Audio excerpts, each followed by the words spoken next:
It's me, Renee. I'm back. So, as you can see from the title, this is a little video of life in a bookstore. In case you didn't know, I have a part-time job in a bookstore, and yeah, working in a bookstore can be quite entertaining. Now, there's some other videos of like this out on BookTube, like things that customers say and etc. etc.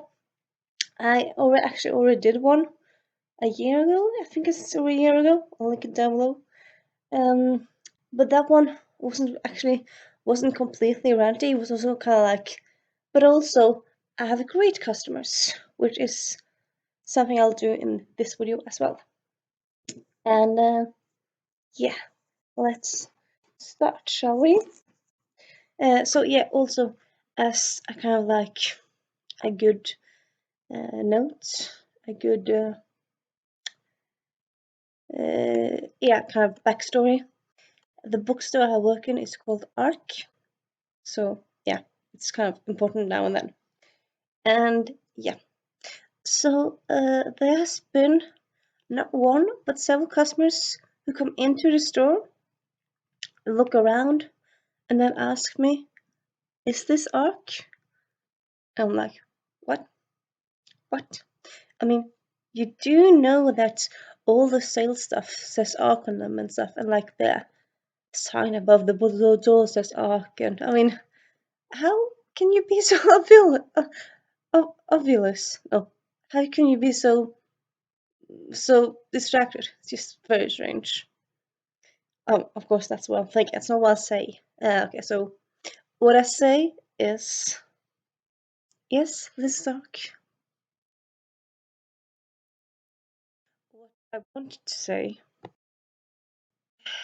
yes, it's Ark. Can you be any more stupid? I mean, how is it possible you're alive? You're just, I mean, I could understand if you'd ask if maybe you asked the date or something else, but you're asking about if this is Ark. I could maybe understand if you asked me if this is this mall because maybe you're new to this town. But to be walking into a bookstore and asking, "Is this Ark?" What? What? What? So once, well, I'll say once. Well, there was once that happened like pretty recently. It might. No, actually, I think this is only actually happened once. So luckily, that our customers aren't that silly most of the time. Well, in this regard. But yeah, so recently we're having a sale for like a month. Well, a lot of times we have a sale, but like yeah, recently we have like a huge sale. That's kind of like yeah, the biggest sale of the year.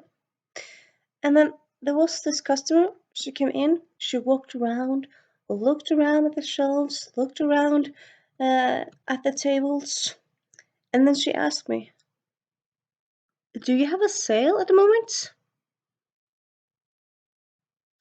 I mean, really, really? I said, "Well, yes, there's a sale at the moment." And that's kind of simply what I responded to that. Luckily, fortunately, I wasn't too honest in my reply. So yeah, in regards to the same sale, there was one customer, she came in, she walked a bit around and then to saw one shelf, so supposedly she was looking for a specific type of book. She went to that shelf, she got a book, she held it in her hand, I watched her because wasn't that much happening. But it looked like she was just looking. She picked the book down, looked at it, looked at the shelf, looked at the book, looked at it. I think she looked a bit around, like the same shelf. And then she went over to the counter where I was standing. And then she asked, "Isn't..." actually, I think she asked first, "Do I have this book?" And then she gave me the title. I checked out. Yeah, I had it. And then I think I went over, like, yeah, it was over there on the shelf. Lots of that title. And then she asked me, "Well, the price, is that right?" And I said, I double checked just to be sure before I say something wrong. I said, yeah, that price is right. And then she showed me her cell phone and said, like, well, here it says that it's supposed to be uh, half that price. I looked at it like, no, this is from the other bookstore book chain, not this one.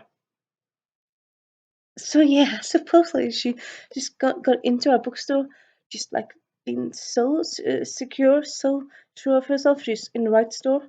She was just for some reason thinking that all the bookstores have exactly the same sales, even though this one is kind of right, but like the prices are slightly different. And she was just so sure that this was. She didn't really think of too looking. I was like, yeah, okay, yeah. I suppose it happens, but I suppose at least in my eyes, like, how can you go that far in your thinking and not double check the price of the commercial or like the place of commercial? It's just very strange. And yeah, working in a bookstore, often people come in and they buy presents, either a present for Christmas, it's a birthday gift, or it's just kind of like a gift because they haven't seen them in a while. Like sometimes grandparents come and they want to buy something for their kids, their grandkids, and like want it wrapped because it's a present. But yeah, anyway, so lots of reasons to buy presents. But yeah, something that's kind of bothered me for quite a while now is the amount of time customers come to the counter. They like they show you the products they want to buy. You beep them, and like while you do that, they say it's a present. Okay, I replied with simply, oh, well, I read it and I really enjoyed it, but people like different stuff. This is what I say. So you want it wrapped then? Okay. Yeah, it's a good book to give as someone as a present. Very good book. Sometimes people come, uh, put the books on the table on the counter and say, they're uh, they're all presents, or three out of like these three are presents. So could wrap them as a present. Sometimes customers they end up buying 3 or 4 books and they say like this is a gift for someone I love and they're great books. And then I say this. Mentally I'm going, you want to give that book away? Really? Really? What's wrong with you? I mean, those are not good books at all. This is how I want to respond to that. As a present, as opposed to wrapping them as garbage, as wrapping them as something you get, not something else to give. I mean, what wrapping it as a present is just redundant. It's just so redundant. I don't understand it. It's just a weird thing to say, really. It's just so strange. And this is how I respond politely to that. Yeah, no problem. No problem at all. This is my response to that. And then, of course, there's times because I mean it's a bookstore, and some people think like, oh, you have probably read all the books in there, and like, of course, no, I haven't. I don't have the intent to do that, and I don't have the time, and yeah.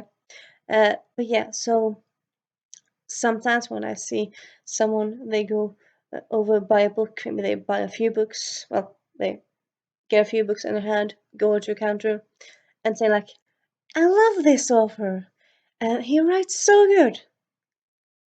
And then I'm just thinking, this is what I say.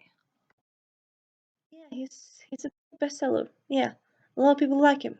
They do. The other day, so in my bookstore, I suppose in a lot of bookstore, at least in my bookstore, we have this customer members that kind of like part of the member club of that chain. So if you're a member club, you get free newspaper, you get sale on English books. Sometimes there's a sale in the whole store just for members, and then every month there's uh, a special price monthly book, one for adults and one for teens or kids. Sometimes it's for teens, sometimes it's kids. And then the other month, a kid at like 10, 11 came in with his mom, and he was trying to find some books. Well, I think he was returning a book, and then he kind of wanted other books. And I said, "Oh, this book, the book of month, it's very good. It's similar to the book you returned. You returned the book because you already own it, not because you didn't like it." I said, "This is similar to this. It's very good." And then they said, "I've read that one. I thought it was kind of slow paced, and I didn't enjoy it." Yeah. So this made me very sad because I love that book so much. Spoiler alert, it was Arusha and the Song of Death, the first book. Well, like the first book in the series. That's one of my favorite series. I would say of all time, even though it's a new series. Yeah, I highly enjoy that series. And I'm like 28, so I'm way out of like the target range of that series. So like, it's not like illegal for me to like it, but I'm not in the target range. Age. The customer was 12, 10, which is just in the middle of the target range, and he didn't like it. That just baffled me so much. It was just sad to read he didn't like it. And it was just, yeah, it was very, very sad. This made me very sad because I love that book so much. Spoiler alert, it was Arusha and the Song of Death, the first book. Well, like the first book in the series. That's one of my favorite series. I would say of all time, even though it's a new series. Yeah, I highly enjoy that series. And I'm like 28, so I'm way out of like the target range of that series. So like, it's not like illegal for me to like it, but I'm not in the target range. Age. The customer was 12, 10, which is just in the middle of the target range, and he didn't like it. That just baffled me so much. It was just sad to read he didn't like it, and it was just, yeah, it was very, very sad. I replied with simply, "Oh, well, I read it and I really enjoyed it, but people like different stuff." Of course, working in a bookstore, you kind of have to, like, if they're coming in, or if they're selling in queue and buying one book, you often say, "Have you read this book and this book?" Because they're on sale or like they're similar to that book. You kind of want them to buy more stuff. And then sometimes the customer says, "Oh, I might try that one or that one." But often the customer says like, "No, at the moment I kind of need just this one book as a present. I can't really buy something for myself because I don't have time to read." Or sometimes when they buy something for kids and I say like, "You can try this one. I mean, if you like crime or like memoirs and stuff." And then they say, "No, I don't have time to read myself, but my kids, of course, reads." Well, that's exactly what I say. And I'm like thinking, that's very sensible. But like, so you only buy stuff that you have time. I mean, like a lot of people like on BookTube, they often buy stuff that like shiny. They buy stuff, and then the books are on their shelves for years. But it's like a lot of Norwegians kind of like they don't buy stuff if they don't have time to read a book in the immediate future. I'm like, you're so sensible. How?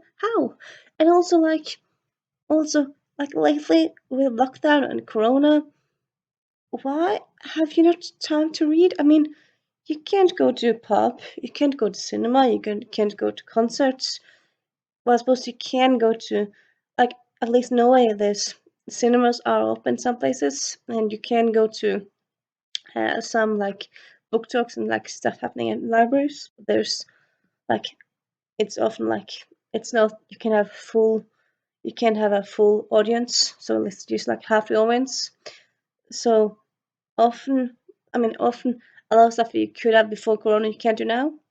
So because of that, saying that you don't have time to read, honestly, I'm a bit confused. Well, I suppose maybe if your job is like if you're working in a hospital or if you're working in a school, I suppose then you might not have that time, but like a lot of people don't. So I don't know. So yeah, that was a little insight into life at the bookstore. I hope you liked it, and it was a fun fun way into your weekend. And I hope you have a nice day, evening, or night whenever you see this. And yeah, if you have anything you want to comment, if you have worked yourself in the service industry or a bookstore, if you just want to say happy weekend, do that. And yeah, I hope you have a happy weekend. I'll see you later. Bye. Okay, I thought that would be the end, but then I remembered one more thing that's kind of annoying. This is more general with the store and bookstore, not the customers, but still it's slightly related, so I'm posting it here. So yeah, I don't know if you knew about this, or if you, so a lot of people might be watching, but yeah, anyway, back in the 90s there was this, not the TV series, probably, I think maybe there was that as well, but anyway, there was a book series, Animals, by K.A. Applegate, Kate Applegate, last name was Applegate anyway, this huge long book series. I think it ended up being like 57, 51 books, long series. And so like the concept was that these aliens who had come to Earth and had started an invasion, but the invasion was kind of like slow. So they kind of infiltrated people by their minds and kind of went into their ears and took over the people's minds and stuff. So that's kind of very creepy. So that aspect of it was just so creepy. But then like other than that, of course, like the main characters were like teenagers in the United States, who tried to stop this, and they got like shape-shifting abilities from these nice aliens, and then stuff happens because of that. There's fighting and etc. So I read a lot of these books. Yeah, I think I read all of them really when I was younger. I enjoy them, but I mean, just kind of the creepiness and scariness of the villains just kind of give me nightmares. And I'm pretty damn sure that those books, like when I borrowed them from I borrowed them from the library, and they said like 12 plus and like 12 to 15, which I kind of agree on. Like the characters, they're like 15, 14 in the books, and they kind of go through like teenage stuff like puberty and arguing with your parents and love stuff and kind of stuff teens can relate to, as well as all this fighting for their lives. So why am I talking about animals? Well, because recently it's been republished here in Norway, in Norwegian, of course, and well, as I was say, it doesn't really matter, but like it's on sale. Well, that doesn't really matter, but they claim that it's for 9 to 12-year-olds. 9 to 12-year-olds. I was, I think, like 13 when I read them, and I still got nightmares. And you're trying to say that these books are meant and possible and okay for 9-year-olds to read? I suppose 9-year-olds now are different than 9-year-olds 20 years ago, but still, it kind of confuses me really. Would you give a 9-year-old the Animals series? I would not, really. I wouldn't, under any circumstances. I would not. It really messes with your head. And yeah, and that's that.